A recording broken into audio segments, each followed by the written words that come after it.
Alright guys, I hope you're all doing well, and welcome to this community showdown. It's going to be the Tomb Kings led by Renegade Moose and Katep, facing off against the Beastmen, who shall be helmed by Nerexa and Morkor the Shadowgave here on the road to Talabheim.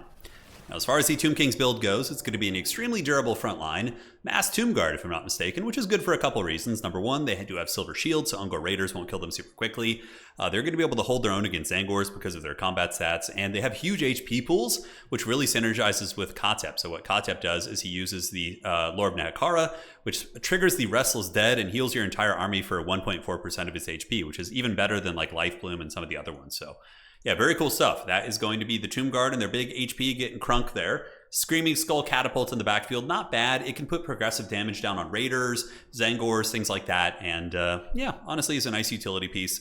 And though Beastmen are very good at diving backfields, Tomb Kings are actually one of the better factions at defending backfields against light pressure because of their Nehekara Horsemen and their Skeleton Horsemen.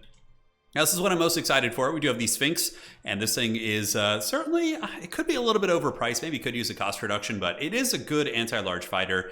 And look at that, the dreaded fire resist. I'm trying to think if Beastmen know how to do anything with fire. I don't think so, but it does also receive heals from the Necrotect, I would imagine. So the Necrotect does have Restore, which is a pretty fat heal. It heals it for like what, like 15 to 18% of its HP or something like that. It's not bad. It has a short cooldown, so yeah, if Construct play was more common, you would probably see these kind of things more. But what's really powerful here is Katep. So Katep has the Lich Staff. Did he not bring it? That's interesting. So no Lich Staff. I feel like that's really good if you're spamming spells. But yeah, he's got the cheap... No, he actually does have like the Buna type effect as well as the Cursed Blade. So yeah, no staff. That's so strange. It's so good. It adds... it basically adds ability cooldowns to all of your opponent's stuff. But even still, we'll see. We'll see. Maybe there's some secret tech here I'm yet to learn. So for the Beastmen, we have a Zangor front line backed up by Raiders. Very standard for the current Beastmen meta.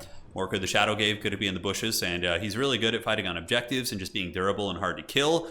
Gorbel, as well as Butchers of Kalkengard, so big angry cows, and Gorbel is a nice anti-large fighter as well. So he can fight against the Ushapti and the big constructs if need be, and or chase Grapos. And look at this, a little ambushing. Oh, we got Ungor Spears in the bushes! Yeah, that's funny. Nerex is a big Wood Elf player, so this is not surprising. Bray Shaman's going to be using the Amber Spear. Okay, wow, this is really curious. We got to watch this.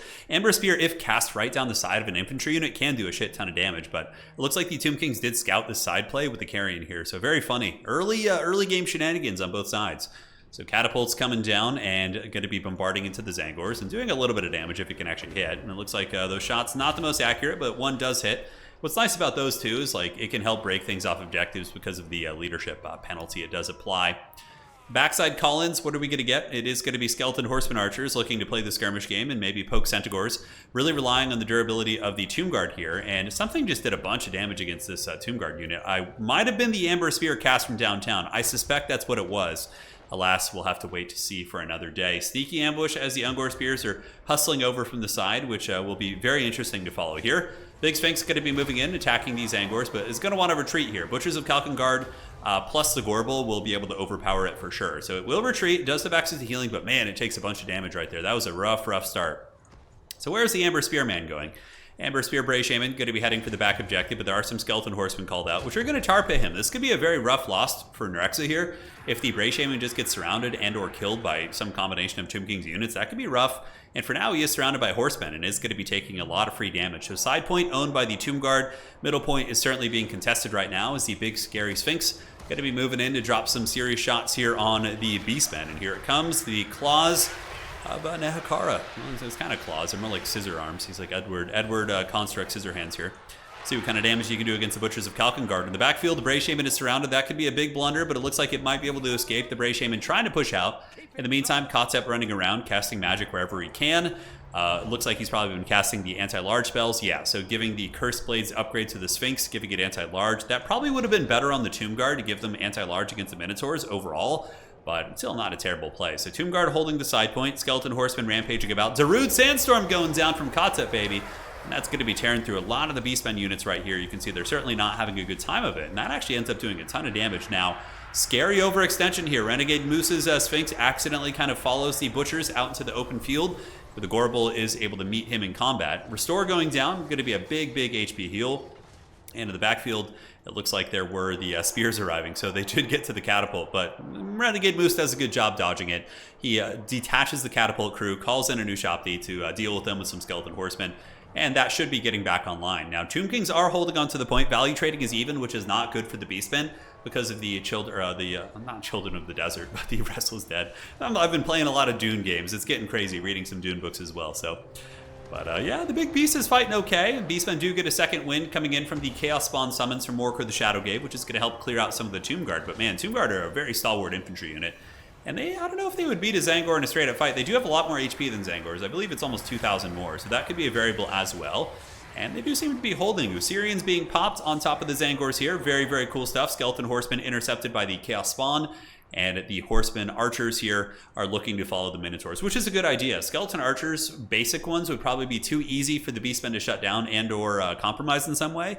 But these Skeleton Archers are mobile, and even though it's not much damage, they still have mobile capture weight and can put not static pressure, but dynamic pressure here on the Butchers of Kalkengard. So fighting on the objective, still favoring the Tomb Kings. Looks like there's going to be some Witchcraft. Amber Spear going down, not so good. I can't help but think the Beastmen attempting to use an off-meta caster here when like Traderkin is just so proven is really hampering them, right? It feels like there's opportunities where just big overcasted Traderkins could have been super punishing against like the Sphinx and some of these Tomb Guard blobs and things like that, but we'll have to see how that goes over the course of the long game. Side objective not being defended by the Tomb Kings. This could be a nice opportunity for the Beastmen to maybe grab this one back and get back on the board in that way. And yeah, there's a little bit of Tomb King's defense, I guess. There are some Skeleton Horsemen, but Skeleton Horsemen will lose to Centaurs. Nahakara Horsemen, on the other hand, will trade pretty well into Centaurs. It's a bit of an even fight. Depends on who gets the charge, really, because Centaurs do like their charge bonus quite a bit. Katep going to be dropping some Witchcraft over here. Usirian's Incantation of Vengeance as he gets in with his Pimp Cane. We're going to see what he does here. And Darude Sandstorm going down as well. Katep being this DPS monster this game. Probably up to about 1,000 value, I would wager. Katep at about 1,000, not bad at all. He barely costs more than that. If like I bet you he costs like 1,200, 1,300 because the Lich Staff didn't get brought. So yeah, a little bit different there. Skeleton Horseman Archers pulling back against the Butchers of Kalkengard and dragging them through the mud. And man, I got to play more Tomb Kings, man. They're such a cool faction. Very, very unique. But yeah, the Butchers probably going to get dragged down, although Shopti won't do much against them. We'll have to keep tabs on that fight.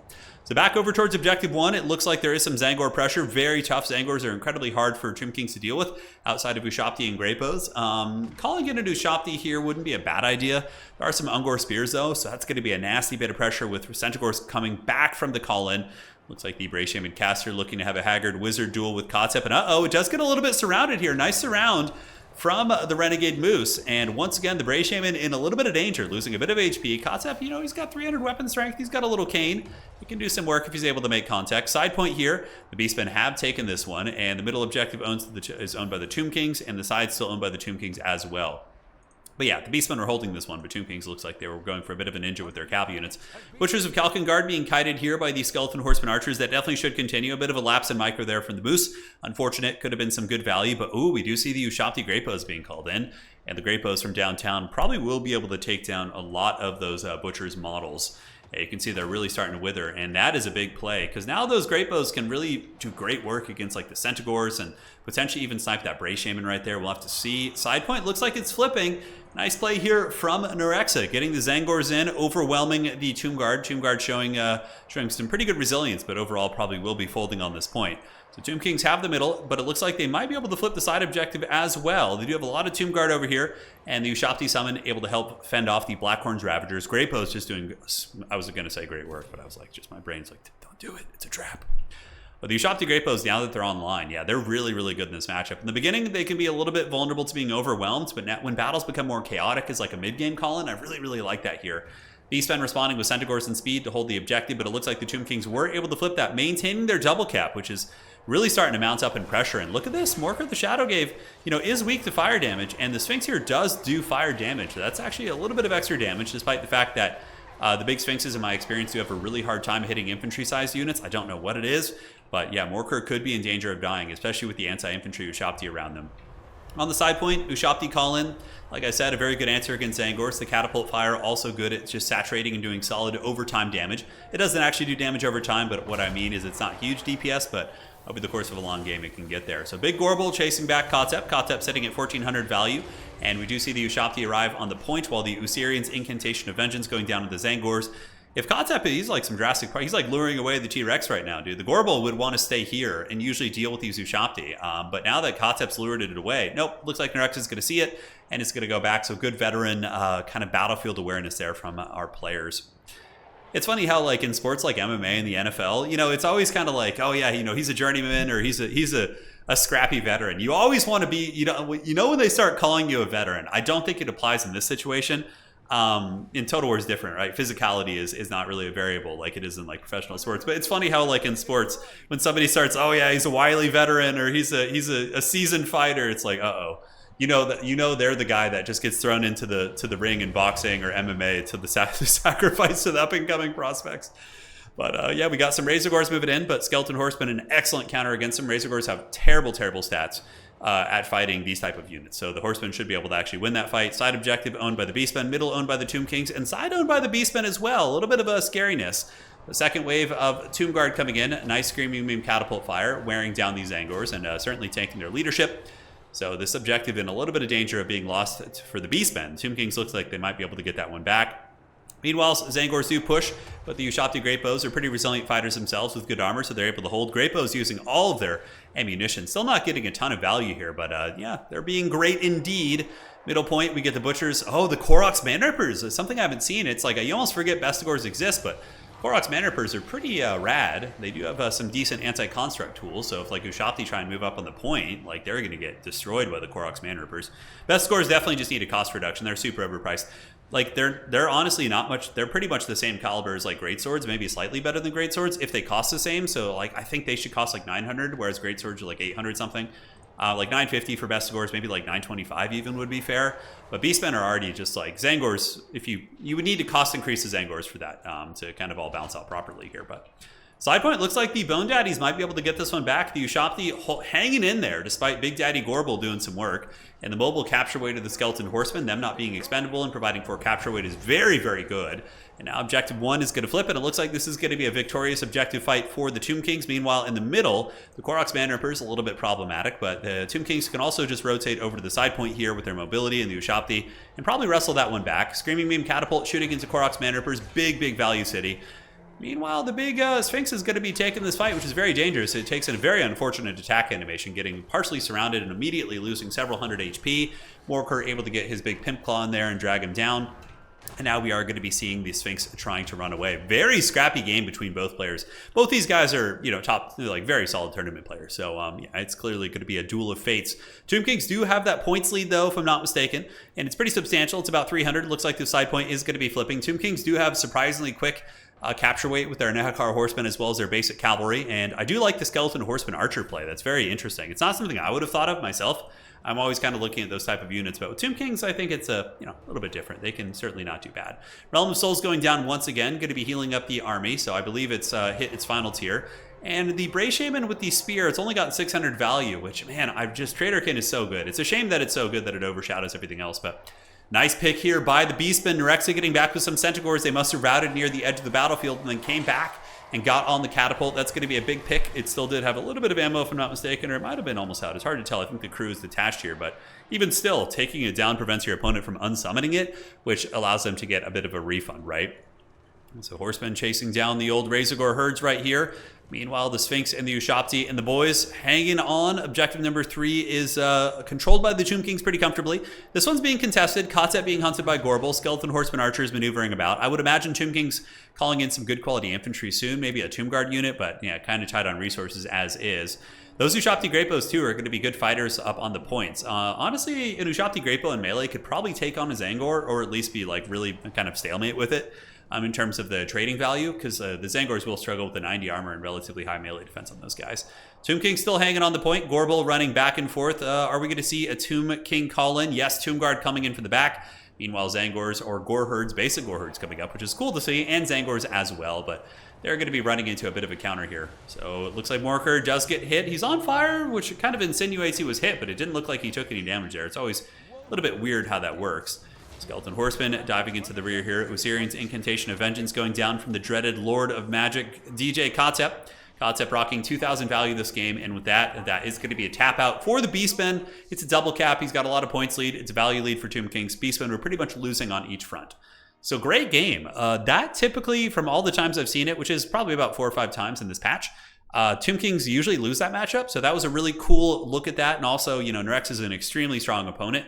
But yeah, it was cool. It seems like the Sphinx, it was a terror piece till the end. Tomb Card were good. Concept was really, really solid that game.